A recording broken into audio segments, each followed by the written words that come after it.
ગુજરાત સહિત દેશભરમાં લગ્નની સિઝન ચાલી રહી છે અને એવા સમયે એક એવી લગ્નની કંકોત્રી આકર્ષણનું કેન્દ્ર બની છે કે તેને જોઈને તમને પણ નવાઈ લાગશે.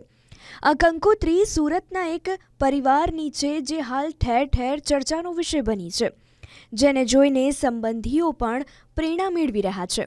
અમે આવું એટલા માટે કહી રહ્યા છીએ કારણ કે આ પરિવારે લગ્ન કંકોત્રીની સાથે સાથે એક છોડ પણ આપ્યો છે.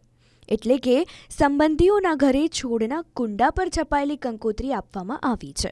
આ દીકરીનું નામ છે વંશિકા લંકાપતિ, જેના લગ્ન આગામી ફેબ્રુઆરી મહિનામાં યોજાવાના છે.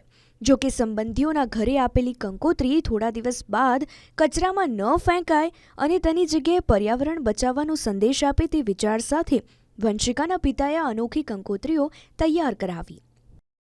આપને ત્યાં કોઈ પણ કંકોત્રી આપવા આવે છે, આપના રિલેટિવ્સ આ તે કંકોત્રી ફંક્શન પત્યા પછી આપની પસ્તીમાં જ જતી હોય છે.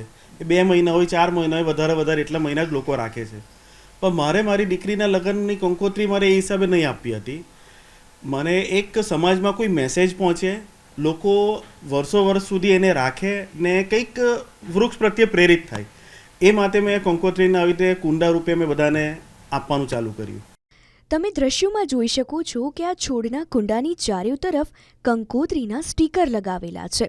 આમ લગ્નની કંકોત્રી પણ લાંબો સમય સાચવી શકાય અને પર્યાવરણ બચાવવામાં પણ એક પહેલ થાય એ ભાગરૂપે આ અનોખી કંકોત્રી સંબંધીઓને આપવામાં આવી.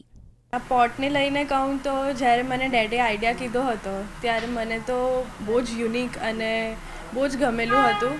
તો મેં ડેડને કીધું કે આપણે આવું જ કંઈ કરવું છે કે બીજાને પણ ખબર પડે કે એન્વાયરમેન્ટલ ફ્રેન્ડલી આપણે કંકોત્રીના કાર્ડ્સના બદલે આવું કંઈ એન્વાયરમેન્ટલ ફ્રેન્ડલી પોટ્સ આપીએ અને એ ઘરે પણ બધા રાખે, બધાને યાદ રહે અને એવું કન્સેપ્ટ અમારે કરવું હતું કે જે અમે કર્યું છે.